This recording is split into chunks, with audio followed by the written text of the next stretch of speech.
Hello dear friends, welcome to my channel current Guru Vidya. Dear friends, आज का topic BPSC previous year का ancient history से part 2 लेके आया हूं दोस्तों, जिसमें कि मैंने पार्ट 1 में 65 क्वेश्चंस को कवर किए जो 10वीं बीपीएससी से लेकर के 68वीं बीपीएससी तक। इस प्रैक्टिस सेट में भी प्राचीन भारत के इतिहास से बीपीएससी में पूछा गया प्रश्न प्राचीन भारत के इतिहास से।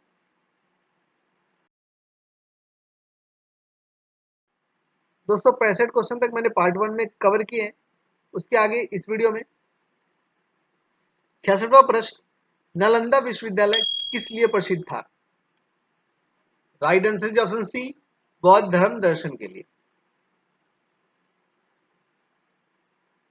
दोस्तों अगला प्रश्न देखते हैं, मध्यकालीन भारत में मनसबदारी व्यवस्था क्यों लागू की गई थी? मनसबदारी व्यवस्था क्यों लागू की गई थी? ऑप्शंस आपके सामने। राइट आंसर ऑप्शन बी, सैनिकों की सुगमता से भर्ती हेतु।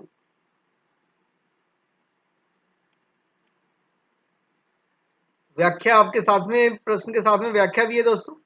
आप वीडियो को पॉज करके व्याख्या भी पढ़ेंगे, जिससे कि आपका जानकारी और ज्यादा बढ़ेगा, जिससे कि इससे रिलेटेड अगर क्वेश्चंस और पूछे जाते हैं तो आपको इसमें हेल्प करेगा। प्रश्न देखते हैं, नीचे दो वक्तव्य दिए गए हैं जिनमें एक कथन ए और दूसरा कथन आर है। दोनों को ध्यानपूर्वक पढ़े। कथन ए, 12वीं शताब्दी के अंत तक नालंदा महाविहार का अंत हो गया था। कारण, महाविहार को राजकीय प्रशय मिलना बंद हो गया था। उपयुक्त दोनों वक्तव्यों के संदर्भ में निम्नलिखित में से कौन से सही है? राइट आंसर ऑप्शन बी, दोनों ए और आर सही है, परंतु आर ए का सही व्याख्या नहीं है।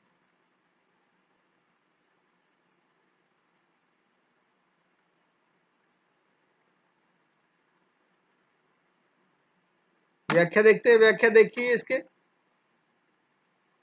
नालंदा में एक विख्यात बौद्ध पीठ एवं विश्वविद्यालय था। यह दक्षिण बिहार के राजगीर, वर्तमान राजगीर में के निकट स्थित था।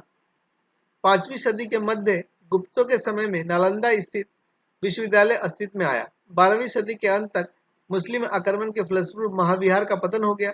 बंगाल के पाल शासकों द्वारा विक्रमशिला विश्वविद्यालय को संरक्षण देने के फलस्वरूप नालंदा का महत्व घटने लगा। अगला प्रश्न देखते हैं, 69वां प्रश्न, प्रथम मगध साम्राज्य का उत्कर्ष किस शताब्दी में हुआ था? राइट आंसर ऑप्शन बी, ईसा पूर्व 6वीं शताब्दी में।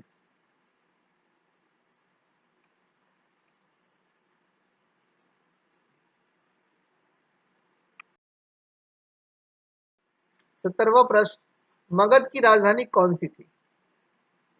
Right answer option C, Giribraj, Rajagiri.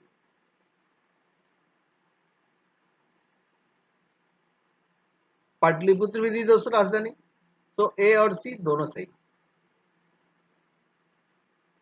71वां प्रश्न, प्राचीन महाजनपद मगध की प्रथम राजधानी कौन सी थी? राइट आंसर ऑप्शन ई, उपयुक्त में से कोई नहीं, उपयुक्त में से एक से अधिक।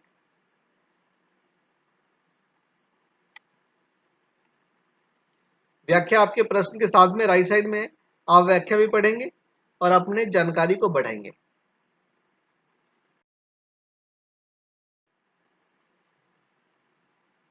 अगला प्रश्न, 72वां प्रश्न, नंद वंश के पश्चात मगध पर किस राजवंश ने शासन किया? राइट आंसर ऑप्शन ए, मौर्य वंश ने।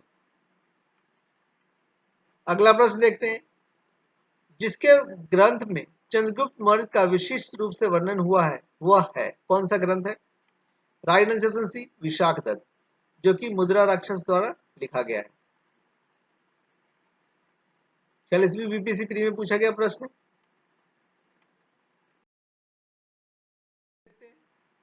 74वां प्रश्न, निम्नलिखित में से मगध का कौन सा राजा सिकंदर महान के समकालीन था? 44वीं बीपीएससी प्री में पूछा गया प्रश्न। Option B, right answer option B, Dhanananda.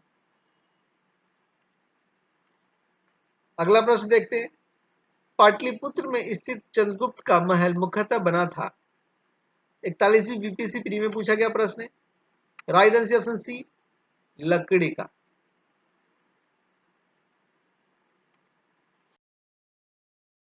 देखते हैं 76वां प्रश्न, अष्टप्रधान का गठन किसने किया था? Right answer option D, Shivaji ने। 65वीं बीपीएससी प्री में पूछा गया प्रश्न। अगला प्रश्न, निम्नलिखित में से किस मौर्य राजा ने दक्कन की विजय प्राप्त की थी? 46वीं बीपीएससी प्री में पूछा गया प्रश्न है। Right answer option B, Chandragupta ने।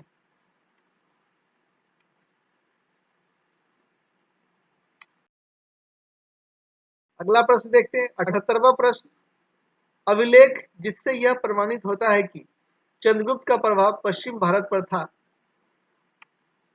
39वीं बीपीएससी प्री में पूछा गया प्रश्न है। Right answer option C, Rudradaman का जूनागढ़ शिलालेख। अगला प्रश्न देखते हैं 79वां प्रश्न, निम्न में से कौन सा क्षेत्र अशोक के साम्राज्य में सम्मिलित नहीं था? 42वीं बीपीएससी प्री में पूछा गया प्रश्न है। Right answer option C, Sri Lanka.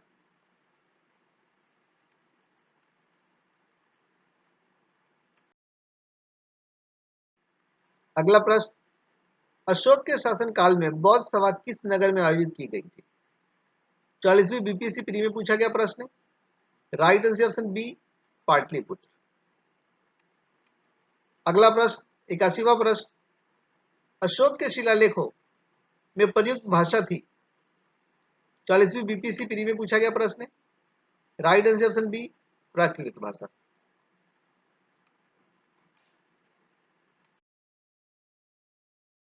ग्यारहवां प्रश्न, निम्नलिखित में से प्राचीन भारत की कौन सी लिपि दाहिने से बाईं ओर लिखी जाती है? 63वीं बीपीएससी प्री में पूछा गया प्रश्न है। Right answer option C, Kharosthi.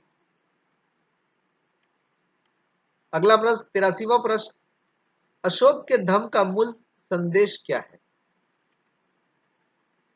Right answer option E, उपयुक्त में से कोई नहीं, उपयुक्त में से एक से अधिक। 63वीं बीपीएससी प्री में पूछा गया प्रश्न।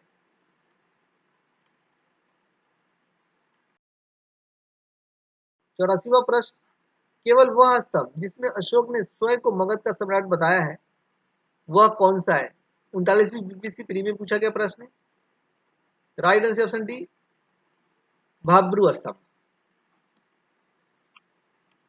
85वां प्रश्न, अपने शिलालेखों में अशोक सामान्यतः किस नाम से जाने जाते हैं?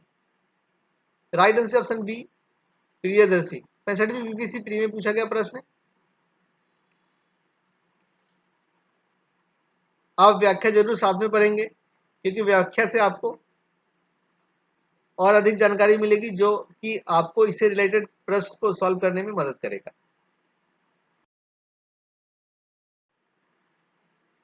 अगला प्रश्न, कौटिल्य के अर्थशास्त्र में किस पहलू पर प्रकाश डाला गया है? 40वीं बीपीएससी प्री में पूछा गया प्रश्न है। राइट आंसर ऑप्शन बी, राजनीतिक नीतियों पे। 87वां प्रश्न, कौटिल्य की पुस्तक अर्थशास्त्र किस विषय पर आधारित है? राइट आंसर ऑप्शन ई, उपयुक्त में से कोई नहीं, उपयुक्त में से एक से अधिक। 63वीं बीपीएससी प्री में पूछा गया प्रश्न है।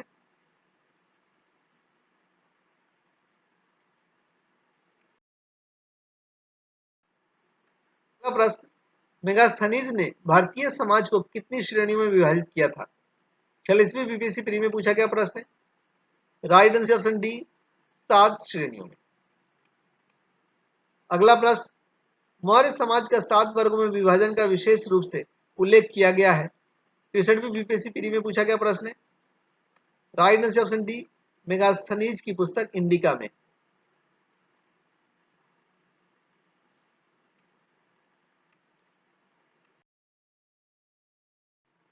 अगला प्रश्न देखते हैं, पेरिपल्स ऑफ द इरिथ्रियन सी किसने लिखी? 64वीं बीपीएससी प्री में पूछा गया प्रश्न है। राइट आंसर ऑप्शन ई, उपयुक्त में से कोई नहीं, उपयुक्त में से एक से अधिक। अगला प्रश्न, वह स्रोत जिसमें पाटलिपुत्र के प्रशासन का वर्णन उपलब्ध है। 46वीं बीपीएससी प्री में पूछा गया प्रश्न है। Right answer option C, Indica.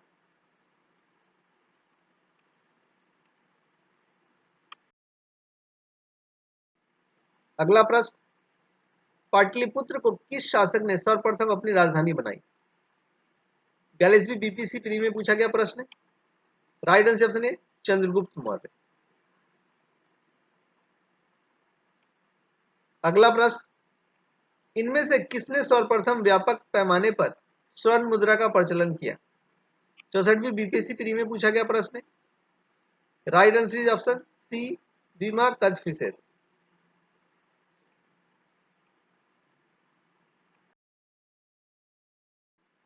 अगला प्रश्न, कला की गांधार शैली निम्न समय में फली फूली? 38वीं बीपीएससी प्री में पूछा गया प्रश्न। राइट आंसर ऑप्शन ए कुषाणों के समय में। अगला प्रश्न, इनमें से किस शासक ने चतुर्थ बौद्ध संगीति कश्मीर में आयोजित की? 66वीं बीपीएससी प्री में पूछा गया प्रश्न।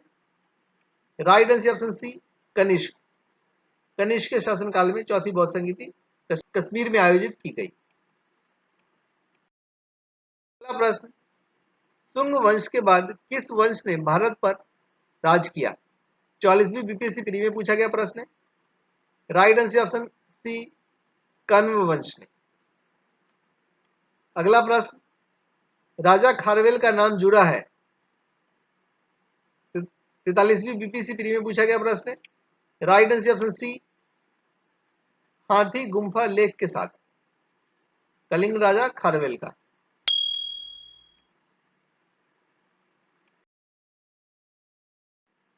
अगला प्रश्न, किस गुप्त शासक ने अपने बड़े भाई की हत्या कर सत्ता प्राप्त की? 67वीं बीपीएससी प्री में पूछा गया प्रश्न। Right answer option C Chandragupta द्वितीय। अगला प्रश्न, नगरों का क्रमिक पतन किस काल की एक महत्वपूर्ण विशेषता थी? 40वीं बीपीएससी प्री में पूछा गया प्रश्न। राइट आंसर ऑप्शन ए गुप्त काल।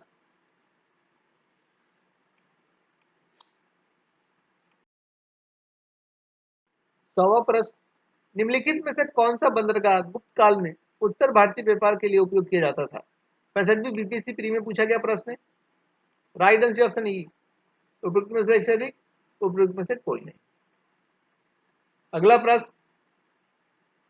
किस शासक वंश ने मंदिरों एवं ब्राह्मणों को सबसे अधिक ग्राम अनुदान में दिए? 39वीं बीपीएससी प्री में पूछा गया प्रश्न। राइट आंसर ऑप्शन ए गुप्त वंश ने।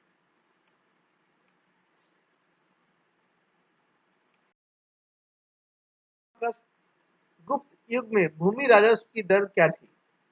42वीं बीपीएससी प्री में पूछा गया प्रश्न। राइट आंसर ऑप्शन बी उपज का छठा भाग।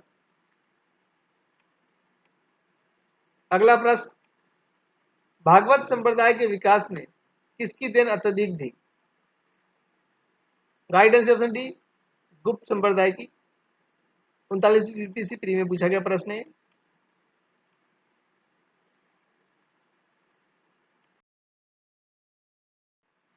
इनमें से किसने पहली बार यह व्याख्या की थी कि पृथ्वी के अपने धुरी पर घूमने के कारण प्रतिदिन सूर्योदय एवं सूर्यास्त होता है?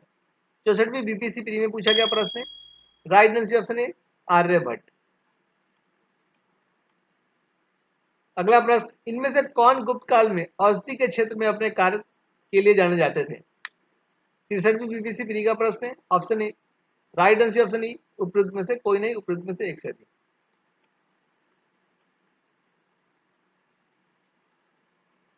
दोस्तों इसमें सुश्रुत सुद्रक इस दोस्तों आप व्याख्या भी देखेंगे जिससे कि आपको प्रश्न का सही उत्तर मिल पाए। प्रश्न, वर्धन राजवंश की स्थापना किसने की? 67वीं बीपीएससी प्री में पूछा गया प्रश्न है। राइट आंसर ऑप्शन ए पुष्यभूति। अगला प्रश्न, चीनी यात्री हेनसांग ने किस विश्वविद्यालय में अध्ययन किया था? 46वीं बीपीएससी प्री का पूछा गया प्रश्न। Right answer option D Nalanda विश्वविद्यालय।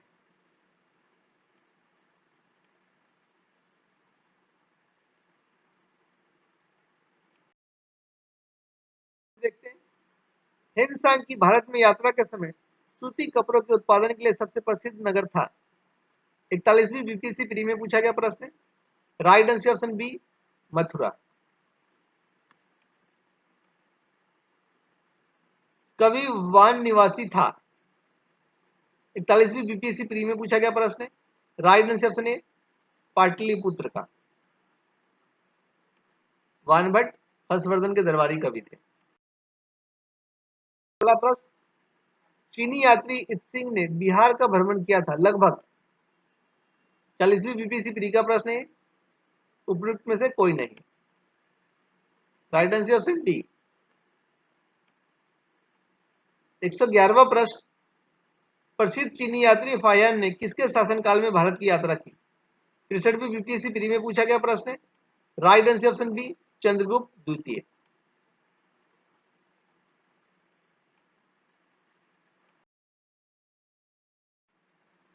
112वां प्रश्न, नालंदा विश्वविद्यालय के संस्थापक कौन थे। 56वीं से 59वीं बीपीएससी प्री में पूछा गया प्रश्न है। Right answer option B Kumaragupta. 113वां प्रश्न, ताम्रपत्र लेख दर्शाते हैं कि प्राचीन काल में बिहार के राजाओं का संपर्क था। 43वीं बीपीएससी प्री में पूछा गया प्रश्न, जावा सुमात्रा से। 114वां प्रश्न, सुवर्ण भूमि का वह राजा कौन था जिसने नालंदा के एक बौद्ध विहार की स्थापना की तथा उसके रख रखाव हेतु अपने दूत द्वारा देवपाल से 5 गांव दान में देने के लिए प्रार्थना की। 64वीं बीपीएससी प्री के पूछा गया प्रश्न है दोस्तों। राइट आंसर ऑप्शन सी बालपुत्र देव। 64वीं बीपीएससी प्री का पूछा गया प्रश्न। 115वां प्रश्न, नालंदा विश्वविद्यालय के विनाश के कारण थे। 43वीं बीपीएससी प्री में पूछा गया प्रश्न है। राइट आंसर ऑप्शन ए मुसलमान।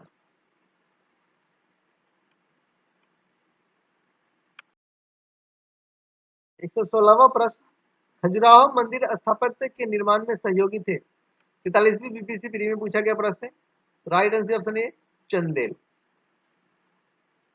117वां प्रश्न, विक्रमशिला शिक्षा केंद्र के संस्थापक का नाम क्या है।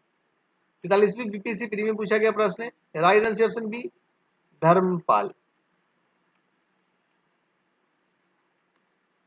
विक्रमशिला का विश्वविद्यालय बिहार के भागलपुर जिले में स्थित, इसकी स्थापना पाल वंश के संस्थापक धर्मपाल ने की। 118वां प्रश्न, निम्नलिखित राजवंशों में किसका उल्लेख संगम साहित्य में नहीं हुआ है। 41वीं बीपीएससी प्री में पूछा गया प्रश्न है। राइट आंसर ऑप्शन है कदम्ब का। 119वां प्रश्न, संगम युग में पुरैयूर किस लिए विख्यात था। 39वीं बीपीएससी प्री में पूछा गया प्रश्न है। राइट आंसर ऑप्शन बी कपास के व्यापार का महत्वपूर्ण केंद्र।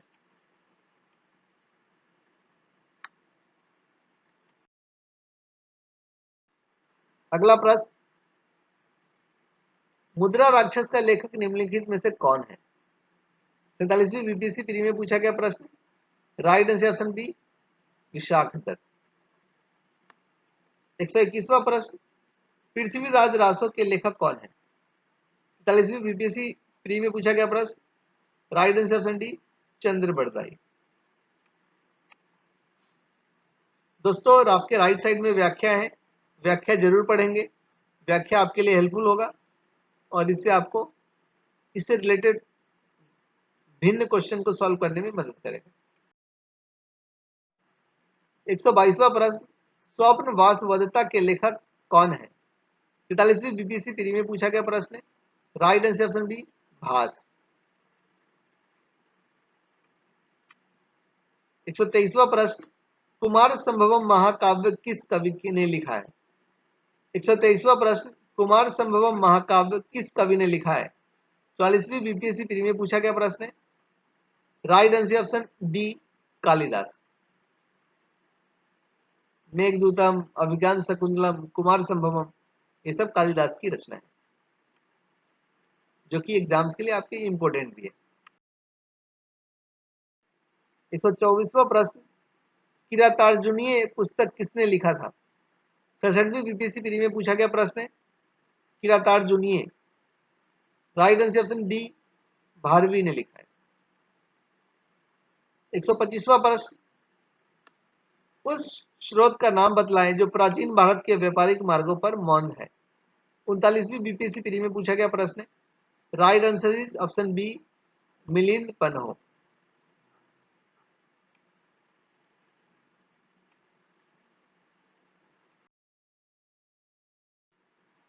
126वां प्रश्न, हर्षचरित नामक पुस्तक किसने लिखी थी?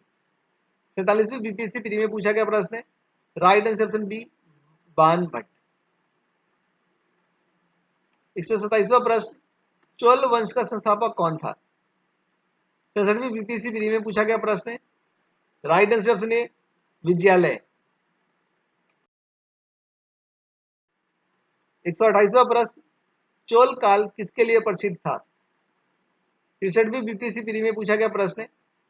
Right answer option A, gram panchayat, village assembly. 129वां प्रश्न, कौन सा मध्यकालीन भारत साम्राज्य व्यापक स्तर पर स्थानीय स्वशासन के लिए प्रसिद्ध था? 66वीं बीपीएससी प्री में पूछा गया प्रश्न है। Right answer option B, Chola.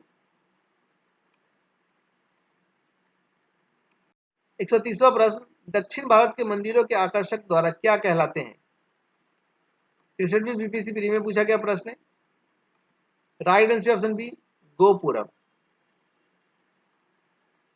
तो दोस्तों, ये थे प्राचीन भारत के इतिहास से कुल 130 प्रश्न जो कि आपके बीपीएससी परीक्षा में पिछले वर्षों में पूछा गया है। 38वीं से लेकर के 68वीं बीपीएससी 2023 तक के प्रश्न का संग्रहण था। उम्मीद करता हूँ आपको वीडियो अच्छा लगा होगा। अगर मेरा वीडियो अच्छा लगा तो प्लीज़ मेरे चैनल को सब्सक्राइब कर ले, वीडियो को लाइक करें, इसे ज़्यादा से ज़्यादा शेयर करें, जिससे उन सभी एस्पिरेंट्स को भी फायदा मिल सके जो कम्पिटिटिव एग्जाम्स की तैयारी कर रहे हैं। मेरे वीडियो को पूरा सुनने के लिए बहुत बहुत धन्यवाद। Thank you for watching. Thank you so much.